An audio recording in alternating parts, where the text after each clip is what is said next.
Yes. 4. My opponent's right. Yes, sir. Excellent. Now let's look at the debate thus far. Now my opponents in their rebuttal just stated that the main area of clash should be the fact that we need more alternative energy. And while I agree with this area of clash, I'd like to expand it just a little bit. We also must look at the economic harms. So in this sense, let's move on. So my opponents in their opening speech have said that we need alternatives to fossil fuels. Well, I'd like to address this with something my opponent just stated in their rebuttal. 25% of oil is used to make electricity. 25%. That's only a quarter of oil. Now, largely, what is oil used for? Gas, to fuel cars.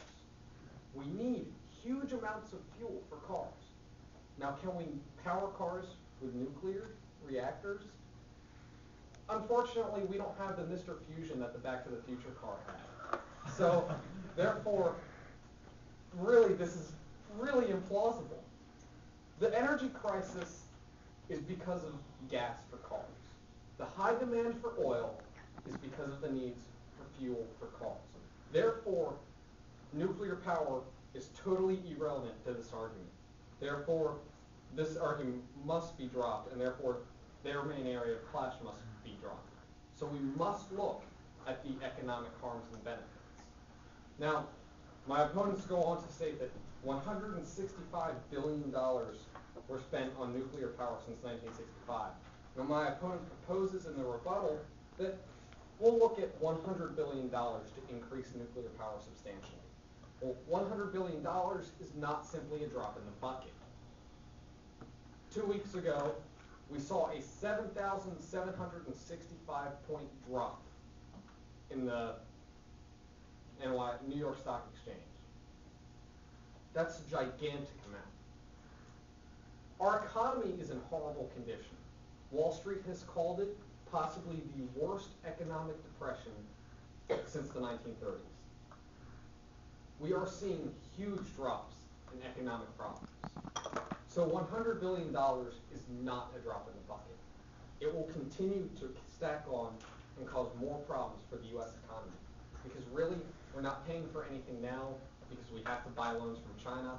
So buying more loans from China really isn't plausible at this point. So let's move on to my opponent's look at Homeland Security. Now, they stated in their rebuttal that we provided no evidence for the fact that nuclear power plants would become terrorist targets. Well, they also provided no counter evidence. And I'd like to mention the fact that this should be common knowledge. This should be logical explanation. Terrorists will want to attack something that could be a major meltdown. It's an automatic dirty bomb. We must protect these, and we don't have the money. This leads back into the economic area of clash. We do not have the money. So in addition to the $100 billion to increase this, we have to look at security costs. Costs for the Department of Energy to regulate these things. Costs in the long term that will continue to hurt our economy in major ways. It's for these reasons that I must urge combat. Thank you.